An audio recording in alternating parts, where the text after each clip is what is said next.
Hello friends, welcome to study with Kashi. Friends, आज की video में हम क्लास 12 केमिस्ट्री 2026 बोर्ड एग्जाम के मोस्ट 65 इंपॉर्टेंट टॉपिक को देखने वाले हैं। फ्रेंड्स, आज की वीडियो बहुत ज्यादा इंपॉर्टेंट होने वाली है क्योंकि आज की वीडियो में हम केमिस्ट्री के 65 महत्वपूर्ण टॉपिक को बताने वाले हैं जो कि हमारे बोर्ड एग्जाम में बार बार रिपीट होते हैं और इस बार भी आने के इसके पूरे चांसेस है। देखिए फ्रेंड्स, अगर आपने ये 65 टॉपिक कर लिए ना तो आपके 70 में से 70 नंबर पक्के हैं। देखिए, बोर्ड पेपर में 100% यही आएगा क्योंकि जो हमारा केमिस्ट्री का सिलेबस है वो बिल्कुल फिक्स है। देखिए, कई बार स्टूडेंट्स ये गलती कर देते हैं कि जो केमिस्ट्री को बहुत ही टफ मानेंगे और जो नहीं आता एग्जाम में वो भी पढ़ने लगेंगे, लेकिन देखिए हमें ऐसे नहीं करना। सबसे पहले हमारा मेन मोटिव ये होना चाहिए कि हमें जो केमिस्ट्री के जो रिपीटेड क्वेश्चन है वो देखने हैं, उसके बाद ही हमें और कुछ करना है क्योंकि जो रिपीटेड क्वेश्चन है वो बिल्कुल फिक्स है। देखिए, सबसे पहले हमें क्या करना है, सबसे पहले हमें अपने फिक्स क्वेश्चन, जो हमारे फिक्स क्वेश्चन है उनको कर लेना है, उसके बाद ही हमें और कुछ करना है। सबसे पहले हम इस वीडियो में बोर्ड एग्जाम के पेपर पैटर्न को देखेंगे। बहुविकल्पीय प्रश्न कितने मार्क्स के आते हैं, अति लघु उत्तरीय प्रश्न कितने मार्क्स के आते हैं, लघु उत्तरीय और दीर्घ उत्तरीय प्रश्न कितने कितने मार्क्स के आते हैं। और फ्रेंड्स, एक बात और, केमिस्ट्री हम तभी पढ़ पाएंगे जब तक हमें फॉर्मूले याद होंगे। अगर हमें फॉर्मूले याद नहीं तो हम केमिस्ट्री को नहीं पढ़ सकते हैं। तो फ्रेंड्स, अगर आपने केमिस्ट्री की फॉर्मूले वाली वीडियो नहीं देखी तो उसका लिंक आपको डिस्क्रिप्शन मिल जाएगा, वो आप वहां से जाकर जरूर देख लीजिएगा। क्योंकि देख लीजिए, केमिस्ट्री में हमें फिनॉल का सूत्र भी पता होना चाहिए, क्लोरोबेंजीन का सूत्र भी पता होना चाहिए, तो यूरोट्रोपिन का सूत्र भी पता होना चाहिए। तो हमें केमिस्ट्री में सभी सूत्र अच्छे से पता होना चाहिए। मैं जानती हूँ आपने 11th क्लास में तो कुछ तो पढ़ा होगा, लेकिन जो हम पढ़ते हैं वो हम भूल जाते हैं। हमें क्या करना है, हमें उसको मल्टीपल टाइम रिवाइज करना है। मल्टीपल टाइम अगर हम उसका रिवीजन करेंगे तो हमें लंबे समय तक याद रहेगा। तो आपने अगर केमिस्ट्री के फॉर्मूले वाली वीडियो नहीं देखी तो उसका लिंक आपको डिस्क्रिप्शन मिल जाएगा, आप वहां से जाकर जरूर देखिएगा। उस वीडियो में मैंने पूरी केमिस्ट्री की पूरी बुक के सभी फॉर्मूले को लाया है। अब देखते हैं बोर्ड एग्जाम में क्वेश्चंस कैसे पूछे जाते हैं। तो देखिए, यहाँ पर मैंने क्रमांक लिखा है, यहाँ पर लिखा है प्रश्नों के प्रकार, और यहाँ पर संख्या है, यहाँ पर अंक है और यहाँ पर है योग। अब देखिए, पहला हमारा बहुविकल्पी प्रश्न आते हैं हमसे, उनकी संख्या कितनी होती है, 6 होती है, यानी कि एक मार्क्स के पूछे जाते हैं। तो बहुविकल्पी प्रश्न कितने मार्क्स के आ गए टोटल, ये आ गए हमारे 6 मार्क्स के। आगे चलते हैं, अति लघु उत्तरीय प्रश्न हमसे पूछे जाते हैं। तो देखिए, ये कितने मार्क्स के होंगे, ये होंगे 2-2 मार्क्स के, लेकिन इनकी संख्या कितनी होगी, 8, यानी कि कुल मिलाकर अति लघु उत्तरीय प्रश्न हमसे कितने मार्क्स के पूछे जाते हैं, 16 मार्क्स के पूछे जाते हैं।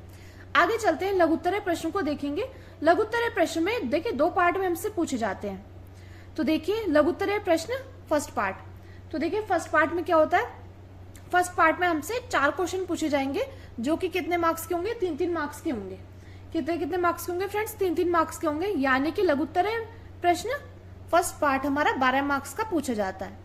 आगे देखिए, आगे चलते हैं, लघु उत्तरीय प्रश्न सेकंड पार्ट। तो देखिए, इनकी संख्या कितनी है, 4 है, और अंक कितने मार्क्स के पूछे जाते हैं, 4-4 मार्क्स के पूछे जाते हैं, यानी कि लघु उत्तरीय प्रश्न टोटल मिलाकर कितने मार्क्स के हो गए, 16 मार्क्स के हो गए हैं। अब आगे चलते हैं, दीर्घ उत्तरीय प्रश्न। तो देखिए, दीर्घ उत्तरीय प्रश्नों की संख्या कितनी होगी, 4 होगी, और कितने मार्क्स के पूछे जाते हैं, 5-5 मार्क्स के पूछे जाते हैं, यानी कि कुल मिलाकर दीर्घ उत्तरीय प्रश्न कितने मार्क्स के पूछे गए हैं, 20 मार्क्स के। और देखिए फ्रेंड्स, एक बात और, दीर्घ उत्तरीय प्रश्न में क्या होता है, जब कैसे प्राप्त करेंगे, ये भी हमसे डायरेक्टली पूछा जाता है। अब देखते हैं फ्रेंड्स, हमारे प्रश्नों की संख्या कितनी होती है, यहाँ पर 26 होती है।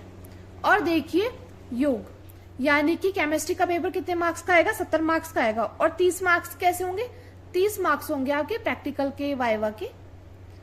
तो चलिए अब हम अपने 65 इंपॉर्टेंट टॉपिक को देख लेते हैं। तो देखिए, क्लास 12 केमिस्ट्री 2026 बोर्ड एग्जाम। तो देखिए फ्रेंड्स, सबसे पहले मैं आपको फिर से बता रही हूँ कि सबसे पहले हमें क्या करना है, सबसे पहले हमें इन 65 मोस्ट इंपॉर्टेंट टॉपिक को बिल्कुल कर लेना है। देखिए, आपको क्या करना है, आप एक छोटी सी 5 वाली या 10 वाली कॉपी बना लीजिए और ये सभी टॉपिक आप उस पर नोट डाउन करिएगा। और देखिए, रोज के अगर आप 3-3, 4-4 टॉपिक भी करते हैं ना, तो 1 से 2 महीने में आपके ये पूरे 65 टॉपिक कवर हो जाएंगे। और आपको क्या करना है, आपको इसको मल्टीपल टाइम रिवीजन करना है, क्योंकि देखिए, जैसे हेनरी का नियम हो गया, राउल्ट का नियम, कार्लॉश का नियम, ये आपसे 3-3 मार्क्स से डायरेक्टली पूछ लिए जाते हैं। तो देखिए, आपको इनको छोड़ना नहीं है। मैं आपको फिर से कह रही हूँ कि आपको केमिस्ट्री में घबराने की जरूरत नहीं है। क्योंकि हमारा जो केमिस्ट्री का सिलेबस है वो बिल्कुल फिक्स है, क्योंकि केमिस्ट्री हमारी ऐसी है कि बहुत ही ज्यादा आसान।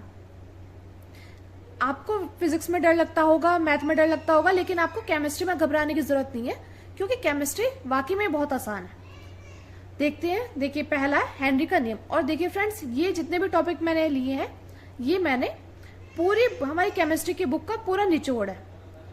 3 से 4 घंटे मैंने लेकर सभी मैंने एग्जाम पेपर देखी है कि 2025 में कौन कौन से क्वेश्चंस आए थे, 2024 में, 2023 में, यानी कि 5 से 6 साल के पेपर मिला करके मैंने ये 65 टॉपिक तैयार किए। तो अगर आपको हमारा छोटा सा प्रयास अच्छा लगे तो प्लीज लाइक करेगा और वीडियो को ज्यादा से ज्यादा लोगों में शेयर जरूर करेगा। और अगर आप इस चैनल पर नई है तो प्लीज चैनल को सब्सक्राइब जरूर कीजिएगा। देखिए सबसे पहला हमारा फ्रेंड्स हेनरी का नियम। तो देखिए फ्रेंड्स, बहुत ज्यादा इंपॉर्टेंट टॉपिक है हेनरी का नियम। ये देखिए, आप इस पर स्टार लगा लीजिएगा, बहुत ज्यादा इंपॉर्टेंट टॉपिक है। देखिए 3 से 4 मार्क्स का हमसे डायरेक्टली पूछा जाता है हेनरी का नियम, तो आपको उसको छोड़ना नहीं है।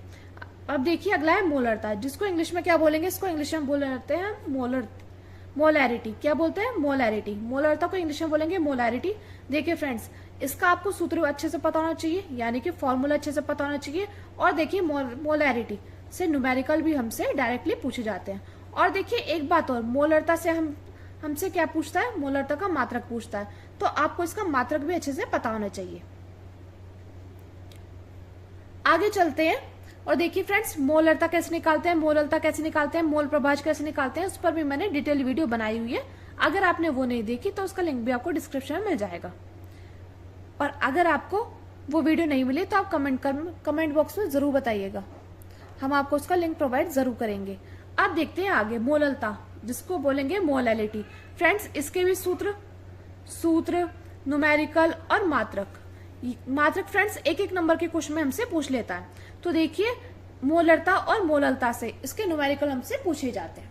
आगे देखते हैं मोल प्रभाज, जिसको हम मोलंश भी कहते हैं। तो देखिए कई बार आ जाता है मोल प्रभाज, कई बार आ जाता है मोलंश। तो देखिए ये दोनों एक ही है, आपको घबराने की जरूरत नहीं है। अब देखिए मोल प्रभाज में भी आपको सूत्र अच्छे से पता होना चाहिए। और देख लीजिए मोल प्रभाज में हमसे बोलेगा, हमें 2 कंपाउंड दिए गए होंगे न्यूमेरिकल में, जैसे जल और एथिल अल्कोहल, और हमसे बोलेगा कि इनका अलग अलग मोल प्रभाज निकालिए, तो आपको वो अच्छे से निकालना है। यानी कि देखिए ये तीनों टॉपिक बहुत ज्यादा इंपॉर्टेंट है। ये हमारे चैप्टर नंबर 1 सॉल्यूशन से है, यानी कि विलियन चैप्टर से है। ये बहुत ज्यादा इंपॉर्टेंट टॉपिक है, इनसे हमारे न्यूमेरिकल डायरेक्टली पूछे जाते हैं, तो आपको इसको छोड़ना नहीं है। अब आगे चलते हैं राउल्ट का नियम। तो देखिए फ्रेंड, चैप्टर नंबर 1 से 2 नियम तो आप याद ही कर लीजिएगा, एक तो हेनरी का नियम, एक राउल्ट का नियम।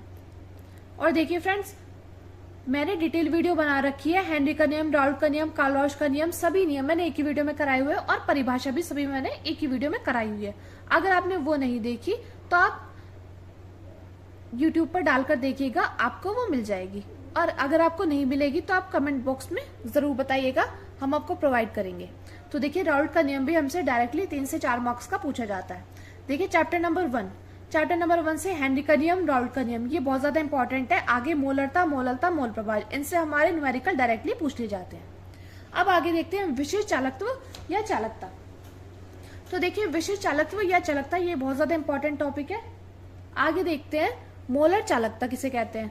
ये फ्रेंड्स बहुत ज्यादा इंपॉर्टेंट टॉपिक है, इस पर भी आप स्टार लगा लीजिएगा। आगे देखते हैं कार्ल रॉस का नियम। तो देखिए कार्ल रॉस का नियम भी बहुत ज्यादा इंपॉर्टेंट है। हेनरी का नियम, राउल्ट का नियम और कार्ल रॉस का नियम, ये सभी नियम हमसे 3 से 4 मार्क्स के पूछे जाते हैं, तो आपको कोई से भी नियम को नहीं छोड़ना है। आगे देखते हैं, आगे फैराडे का विद्युत अपघटन का नियम। ये भी फ्रेंड्स बहुत ज्यादा इंपॉर्टेंट टॉपिक है, ये भी हमसे 3 से 4 मार्क्स में डायरेक्टली पूछ लिया जाता है। तो देखिए अब तक हमारे कितने नियम है, हेनरी का नियम, राउल्ट का नियम, कार्ल रॉस का नियम या फैराडे का विद्युत अपघटन का नियम, यानी कि 4 नियम तो हमारे अभी में हो जाने चाहिए हमें तैयार। आगे देखते हैं इलेक्ट्रोड। इलेक्ट्रोड किसे कहते हैं? धातु की छड़ को इलेक्ट्रोड बोलेंगे। अब देखिए इलेक्ट्रोड किसे कहते हैं, मानक इलेक्ट्रोड किसे कहते हैं, या इलेक्ट्रोड विभव किसे कहते हैं। देखिए फ्रेंड्स बहुत ज्यादा इंपॉर्टेंट टॉपिक है ये। आगे देखिए सेल का विद्युत वाहक बल, ये भी बहुत ज्यादा इंपॉर्टेंट टॉपिक है। आगे देखिए वेग नियम या दर व्यंजक, ये फ्रेंड्स बहुत ज्यादा इंपॉर्टेंट टॉपिक है। देखिए फ्रेंड्स जितने भी टॉपिक हैं बहुत ज्यादा इंपॉर्टेंट है, और ये 65 टॉपिक ऐसे है जो कि हमारे बोर्ड एग्जाम में हर साल रिपीट होते हैं, और इस बार भी आने के इसके पूरे चांसेस है। आगे देखते हैं, आगे देखिए अभिक्रिया की कोटि ज्ञात करने की विधियां। तो देखिए फ्रेंड्स बहुत ज्यादा इंपॉर्टेंट है अभिक्रिया की कोटि, अभिक्रिया की आणविकता, ये सभी। आगे देखिए अर्धायु काल। तो देखिए ये टॉपिक भी बहुत ज्यादा इंपॉर्टेंट है और देखिए मैंने फ्रेंड्स कराया हुआ है और मैंने इसकी प्लेलिस्ट भी बनाई हुई है। अगर आपने वो नहीं देखी तो आप प्लेलिस्ट में जाकर जरूर देखिएगा। उसमें मैंने शून्य कोटि की अभिक्रिया, प्रथम कोटि की अभिक्रिया, द्वितीय कोटि की अभिक्रिया, यानी कि मैंने उसमें आपके चैप्टर 3 बिल्कुल तैयार करा दिए गए हैं, हर एक टॉपिक। अगर आपने वो नहीं देखी तो आपको प्लेलिस्ट में मैंने प्लेलिस्ट बना रखी है, वो वहां से जाकर जरूर देखिएगा। अब देखिए शून्य कोटि की अभिक्रिया। देखिए फ्रेंड्स बहुत ज्यादा इंपॉर्टेंट है शून्य कोटि की परिभाषा। शून्य कोटि की परिभाषा इतनी इंपॉर्टेंट नहीं है जितनी इंपॉर्टेंट है शून्य कोटि की अभिक्रिया के लिए वेग स्थिरांक का व्यंजक और शून्य कोटि की अभिक्रिया के लिए मात्रक। आगे देखिए, आगे प्रथम कोटि की अभिक्रिया। देखिए फ्रेंड्स शून्य कोटि की अभिक्रिया हो गया, प्रथम कोटि की अभिक्रिया हो गया, द्वितीय कोटि की अभिक्रिया।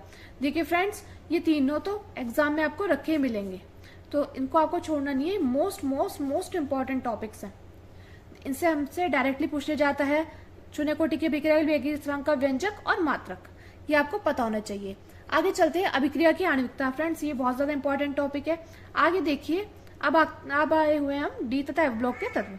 तो देखिए डी ब्लॉक के तत्व जिसे हम संक्रमण तत्व भी बोलते हैं, ये फ्रेंड्स बहुत ज्यादा इंपॉर्टेंट टॉपिक है डी ब्लॉक के तत्व। आगे देखते हैं लैंथेनाइड और एक्टेनाइड। तो देखिए लैंथेनाइड और एक्टेनाइड ये भी फ्रेंड्स बहुत ज्यादा इंपॉर्टेंट टॉपिक है। आगे आते हैं उपसय संयोजन यौगिक। ये फ्रेंड्स बहुत ज्यादा इंपॉर्टेंट टॉपिक है, इस पर भी आप स्टार लगा लीजिएगा। आगे देखिए, आगे चलते हैं उपसय संयोजन यौगिक का नामकरण, यानी कि आईयूपीएसी। तो देखिए आईयूपीएसी आपसे 3 से 4 मार्क्स के पूछे जाते हैं, तो आपको इसको भी नहीं छोड़ना है। आगे देखते हैं, आगे क्या है, आगे है लिगेंड। लिगेंड किसे कहते हैं, आगे देखते हैं कि लिगेंड किसे कहते हैं। फ्रेंड्स बहुत ज्यादा इंपॉर्टेंट है, डायरेक्टली आपसे पूछ लिया जाता है। आगे देखिए संयोजकता आबंध सिद्धांत, यानी कि वीबीटी, जिसको हम वीबीटी बोलते हैं, संयोजकता आबंध सिद्धांत को। ये फ्रेंड्स बहुत ज्यादा इंपॉर्टेंट है। अब आगे देखिए, आगे हेलो एल्केन।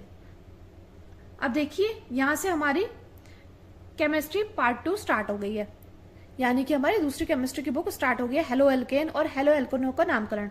देखिए फ्रेंड्स बहुत ज्यादा इंपॉर्टेंट है, इस पर भी आप स्टार लगा लीजिएगा। अब आगे चलिए, आगे देखिए, आगे आ जाती है वोल्टेज अभिक्रिया।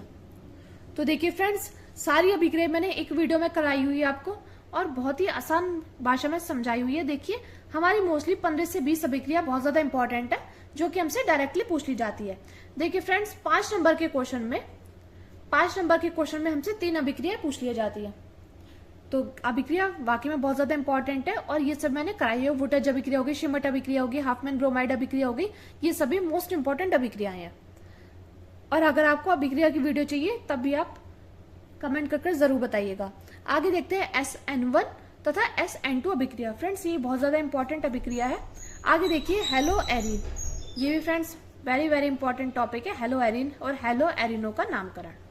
आगे देखते हैं, आगे देखिए क्लोरोबेंजीन। तो देखिए फ्रेंड्स बहुत ज्यादा इंपॉर्टेंट टॉपिक है क्लोरोबेंजीन। तो देखिए क्लोरोबेंजीन, सबसे पहले तो आपको पता होना चाहिए कि क्लोरोबेंजीन का फॉर्मूला। देखिए अगर आपको क्लोरोबेंजीन का फॉर्मूला नहीं पता, क्लोरोफॉर्म का फॉर्मूला नहीं पता, तो आप कैसे पढ़ोगे। तो केमिस्ट्री अगर आपको पढ़नी है तो उसके लिए आपको फॉर्मूले अच्छे से आने चाहिए, और फॉर्मूले की मैंने डिटेल वीडियो बना रखी है, तो उसका लिंक आपको डिस्क्रिप्शन में मिल जाएगा। तो देखिए क्लोरोबेंजीन,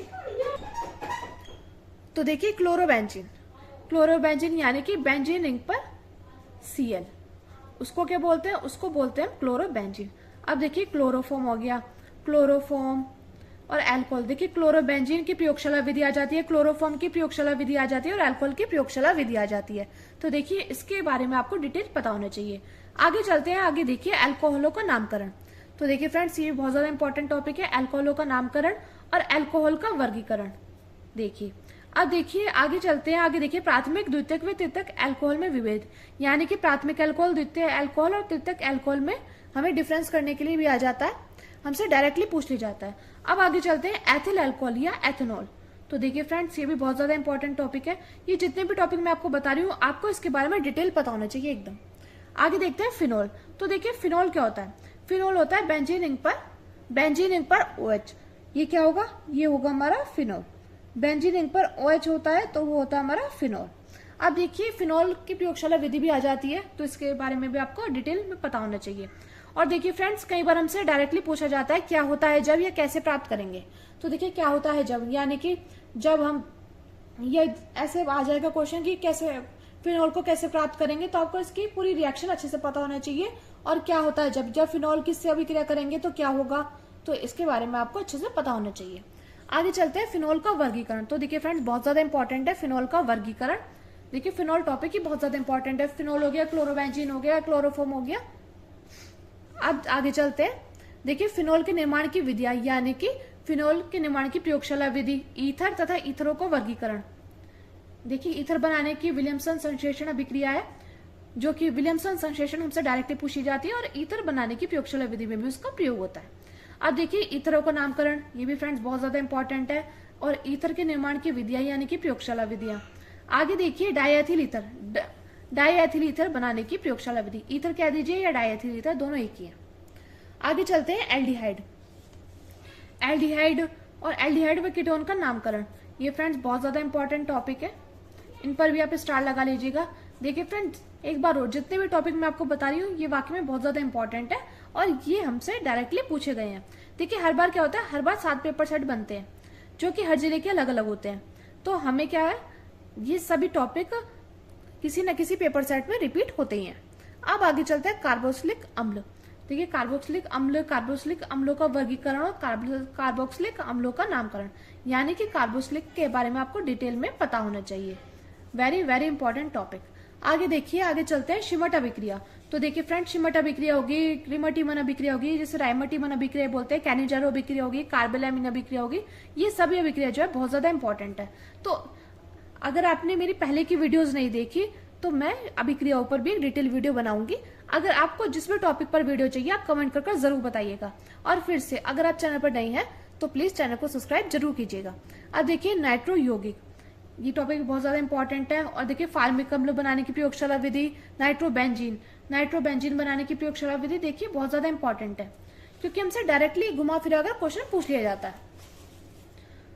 अब आगे चलते हैं एथिलैमिन बनाने की विधियां, एमिनो अम्ल, कार्बोहाइड्रेट। देखिए चावलों में सबसे ज्यादा कार्बोहाइड्रेट होता है, यानी कि फैट होता है। तो देखिए इसके बारे में आपको पता होना चाहिए डिटेल एकदम। डाइसैकेराइड क्या होते हैं, पॉलीसैकेराइड क्या होते हैं, सेलुलोज क्या होते हैं, इनके बारे में आपको डायरेक्टली पता होना चाहिए। आगे देखिए, आगे डायोजेनियम लवण किसे कहते हैं, प्रोटीन, रेशेदार प्रोटीन कैसे होते हैं। और देखिए डीएनए तथा आरएनए। देखिए डीएनए और आरएनए, जिन बच्चों के पास बायो है उनको तो डीएनए और आरएनए आता ही होगा। देखिए कई बार हमसे इनका नाम पूछ लिया जाता है, डीएनए का नाम बताइए, आरएनए का नाम बताइए, डीएनए और आरएनए में अंतर बताइए। तो आपको इसके बारे में डिटेल एकदम पता होना चाहिए। आगे देखते हैं एंजाइम के बारे में पता होना चाहिए। और विटामिन, देखिए vitamin A, vitamin B, vitamin C, vitamin D, इन विटामिन के बारे में भी आपको अच्छे से पता होना चाहिए। और विटामिन ए की कमी से कौन सा रोग होता है, बी की कमी से कौन सा रोग होता है, सी की कमी से कौन सा रोग होता है, और इनके स्रोत क्या क्या है, क्योंकि हमसे 1 नंबर के क्वेश्चन में, 2 नंबर के क्वेश्चन में, या कभी कभी 5 नंबर के क्वेश्चन में भी हमसे पूछ लिया जाता है। अब देखिए लास्ट है हमारा 66 टॉपिक, डीएनए फिंगरप्रिंटिंग। तो देखिए फ्रेंड्स, ये टॉपिक बहुत ज्यादा इंपॉर्टेंट है। मैंने आज के वीडियो में आपको 66 इंपॉर्टेंट टॉपिक बताए हैं। आपको क्या करना है, आपको पहले ये 66 टॉपिक कर लेने हैं। आपको पहले एक छोटी सी कॉपी बनानी है जिस पर आप ये 66 टॉपिक लिखोगे, और रोजाना आपको 3 से 4 टॉपिक आपको कवर करने ही है। क्योंकि देखिए फ्रेंड्स, मैं आपसे फिर से बता रही हूँ कि जो हमारा केमिस्ट्री का सिलेबस है बिल्कुल फिक्स है, और जब हमारा सिलेबस फिक्स है तो हमें क्या करना है, हमें पहले फिक्स चीज को करना है, उसके बाद में हमें कुछ और करना है। तो फ्रेंड्स, अगर आपको वीडियो अच्छी लगे तो प्लीज लाइक करिएगा, ज्यादा से ज्यादा लोगों में शेयर जरूर करिएगा, और एक प्यारा सा कमेंट जरूर कीजिएगा, क्योंकि आपका कमेंट मेरे लिए मोटिवेशन काम करता है। तो चलिए फ्रेंड्स, आज की वीडियो में बस इतना ही। मिलते हैं नेक्स्ट वीडियो में। Thanks for watching.